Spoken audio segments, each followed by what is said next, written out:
Hello aspirants, welcome to my channel सरकारी नौकरी notifications. कैसी तैयारी चल रही है आप सबकी? एस्पिरेंट्स, एचएसएससी ने न्यू रिक्रूटमेंट जारी किया है, नया नोटिस इशू किया है।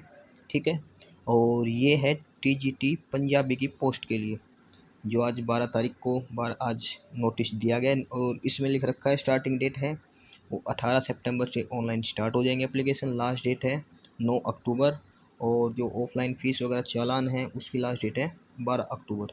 यानी कि 18 सितंबर से लेकर 9 अक्टूबर तक की लास्ट डेट है, यानी कि ठीक है। अब इसको हम डिटेल में पढ़ लेते हैं एक बार। इसमें किस चीज़ के लिए क्या क्वालिफ़िकेशन है, क्या क्या एलिजिबिलिटी मांग रखी है, उस सारी चीज़ का हम डिटेल नोटिस पढ़ लेते हैं। ये ऑफिशियल नोटिस है जो एचएसएससी के द्वारा रिलीज किया गया है। और इसमें सबसे पहले एक फ़ोटो के लिए कंडीशन लिख रखी है कि जो भी हम फ़ोटो अपलोड करते हैं ऑनलाइन एप्लीकेशन में वो 3 महीने से ज़्यादा पुरानी नहीं होनी चाहिए, जेपीजी फॉर्मेट में होनी चाहिए। तो इस बात का भी थोड़ा सा ध्यान रखें, मतलब जो डॉक्यूमेंट्स वगैरह अपलोड करते हैं उस टाइम, ठीक है। और इसके बाद इन्होंने लिख रखा है कि एप्लीकेशन सिर्फ ऑनलाइन मोड के लिए ही होगा, यानी कि ऑनलाइन ही होगा, कोई हार्ड कॉपी सेंड नहीं करनी है एचएसएससी में। और जो भी डिटेल है वो सब केयरफुली फिलअप करना, कोई दोबारा चांस नहीं दिया जाएगा एडिट करने का फॉर्म एक बार फीस सबमिट होने के बाद, ठीक है। उसके बाद ये एचएसएससी ने उनका लिंक दे रखा है जिस पे आप अपना फॉर्म ऑनलाइन अप्लाई कर सकेंगे, ठीक है। ये अब जैसे फॉर्म ऑनलाइन स्टार्ट होगा इसी लिंक के थ्रू आप फॉर्म फिलअप कर सकते हैं। ये ऑनलाइन नोटिस में दे रखा है, इसमें आप फिलअप कर देना। अब इसमें देख लेते हैं एलिजिबिलिटी क्या क्या है टीजीटी पंजाबी पोस्ट के लिए, ठीक है। ग्रुप सी में है ये। इसके लिए सबसे पहले 10th में हिंदी या मैट्रिक्स होना चाहिए, फिर एच टेट सी टेट, जो एच टेट या स्टेट एलिजिबिलिटी टेस्ट जो भी है वो इस सब्जेक्ट का होना चाहिए।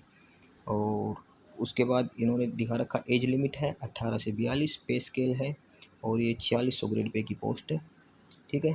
और इसमें ये दिखा रखा है मेवात के अलावा जो रेस्ट ऑफ हरियाणा की पोस्ट सारी है, मतलब मेवात कैडर का नहीं है इसमें। इसमें जनरल की 39 है, एससी के लिए 18, बीसीए के लिए 14 पोस्ट है, बीसीबी के लिए 8, ईडब्ल्यूएस की 11, एक्स सर्विसमैन जनरल की 7, एक्स सर्विसमैन एससी के लिए 2, एक्स सर्विसमैन बीसीए के लिए 2, एक्स सर्विसमैन बीसीबी के लिए 3। तो टोटल कितनी पोस्ट इसमें 104 पोस्ट है टोटल टीजीटी पंजाबी के लिए, रेस्ट ऑफ हरियाणा के लिए, ठीक है। अब इसमें डिटेल में क्वालिफिकेशन पढ़ लेते हैं क्या क्या ज़रूरत है इसमें। तो सबसे पहले इसमें दे रखा है बैचलर डिग्री होनी चाहिए 50% मार्क्स के साथ, और वो पंजाबी टीचिंग सब्जेक्ट होना चाहिए, ठीक है। या फिर इसके अलावा आपके पास बीएड वगैरह जो भी है उसमें पंजाबी से होनी चाहिए, या फिर बीएलएड जो भी है 50% के साथ उसमें भी पंजाबी होनी चाहिए, पंजाबी जैसे सब्जेक्ट होना चाहिए, ठीक है। इसके बाद या फिर 4 साल का इंटीग्रेटेड डिप्लोमा है बीए बीएड वाला, 50% मार्क्स पंजाबी होनी चाहिए, साथ में एच टेट या एच टेट जो भी होता है वो होना चाहिए, और हिंदी और संस्कृत मैट्रिक में होनी चाहिए, ठीक है। इसके बाद इन्होंने 5% का वो क्वालिफिकेशन मार्क्स का रिलैक्सेशन दे रखा है एससी को या फिर पीडब्ल्यूडी वालों को इस चीज़ के लिए, ठीक है। और इसके बाद इन्होंने टीचिंग एक्सपीरियंस भी दे रखा है जो सोशल इकोनॉमी में काउंट होगा, मतलब उसके भी अगर आपके पास टीचिंग एक्सपीरियंस है तो उसके भी आपको मार्क्स काउंट होंगे, एक्सपीरियंस के बेस पे भी आपको नंबर मिलेंगे। लेकिन इसमें लिख रखा है कि जो कॉम्पिटेंट अथॉरिटी है वो डिपार्टमेंट, कमीशन, बोर्ड, कॉरपोरेशन कोई भी होना चाहिए, लेकिन गवर्नमेंट ऑफ हरियाणा के द्वारा होना चाहिए। जिस भी डिपार्टमेंट से आप अपना एक्सपीरियंस बनवाते हो गवर्नमेंट ऑफ हरियाणा का होना चाहिए, डिपार्टमेंट, बोर्ड, कमीशन कहीं भी कुछ भी हो, ठीक है। और उसमें ये भी ध्यान रख लेना वो टीजीटी की पोस्ट के लिए ही वैलिड होना चाहिए, यानी कि जिस भी बोर्ड, कॉरपोरेशन जहाँ भी आपने पढ़ाया है वो टीजीटी की पोस्ट पे ही आपने पढ़ाया हुआ होना चाहिए, ठीक है। इसके बाद ये एज रिलैक्सेशन का दे रखा है हर कैटेगरी के लिए, हर के लिए जो 5 साल के यानी 2 साल है, जो बेसिक्स है सबके लिए, ठीक है। इसके बाद इन्होंने एक चीज़ और दे रखी है, और वो ये दे रखा है इन्होंने, एक सेकेंड आपको बता देते हैं अच्छे से देख के।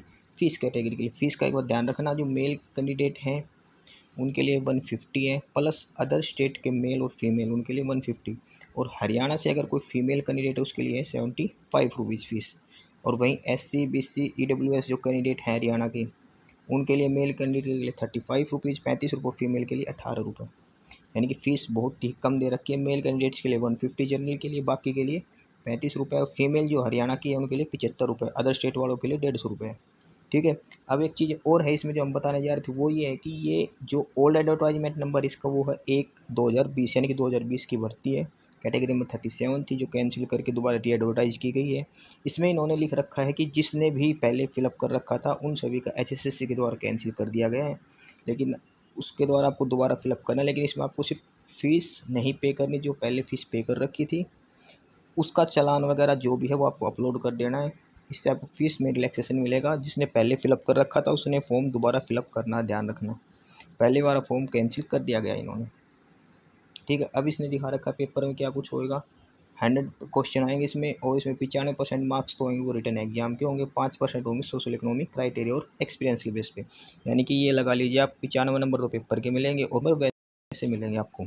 उसमें सोशल इकोनॉमिक क्राइटेरिया आ गया, नो जॉब वाला आ गया और एक्सपीरियंस आपके पास वो भी होगा, ठीक है। बाकी इसकी डिटेल है वो HSSC की ऑफिशियल साइट पर दे रखी है, वहाँ से आप पढ़ सकते हैं, ठीक है। अब जो रिटर्न एग्जाम होगा उसमें लिख रखा है उन्होंने 100 क्वेश्चन होंगे, 0.95 का एक क्वेश्चन होगा, ठीक है। और 5 ऑप्शन होंगे। ऑप्शन अगर कोई नहीं आता तो लास्ट ऑप्शन फिलअप करना ज़रूरी है। अगर नहीं फिलअप करते हो 5 ऑप्शन भी तो 0.95 मार्क्स कट जाएंगे हर क्वेश्चन के। यानी कि कोई भी एक ऑप्शन फिलअप करना जरूरी है। अगर क्वेश्चन नहीं भी आता तो भी ऑप्शन ई जो लास्ट वाला वो फिलअप करना जरूरी है। अब सोशल इकोनॉमिक के जो 5% है उसकी डिटेल में इन्होंने दे रखा है कि कोई भी जो गवर्नमेंट जॉब में नहीं हो, फैमिली की एनुअल इनकम 1,80,000 रुपये से कम हो। अब इन्होंने फैमिली की डेफिनेशन लिख रखी है जिसमें बहुत बार इशू होता है बच्चों को। मेल के लिए सब खुद, मेल के लिए जो दे रखा है मेल के लिए खुद भी होता है, माँ बाप पत्नी और अनमैरिड ब्रदर एंड सन्स, ठीक है। और फीमेल के लिए होता है, फीमेल जो अनमैरिड है उसके लिए खुद है उसके माँ बाप और उसका अनमैरिड भाई। फीमेल अगर मैरिड है तो उसके लिए खुद, उसके हस्बैंड, उसके सास ससुर और उसके देवर वगैरह और उसका भाई। डाइवोर्स वालों के लिए खुद, उसके माता पिता और अनमैरिड ब्रदर एंड सन।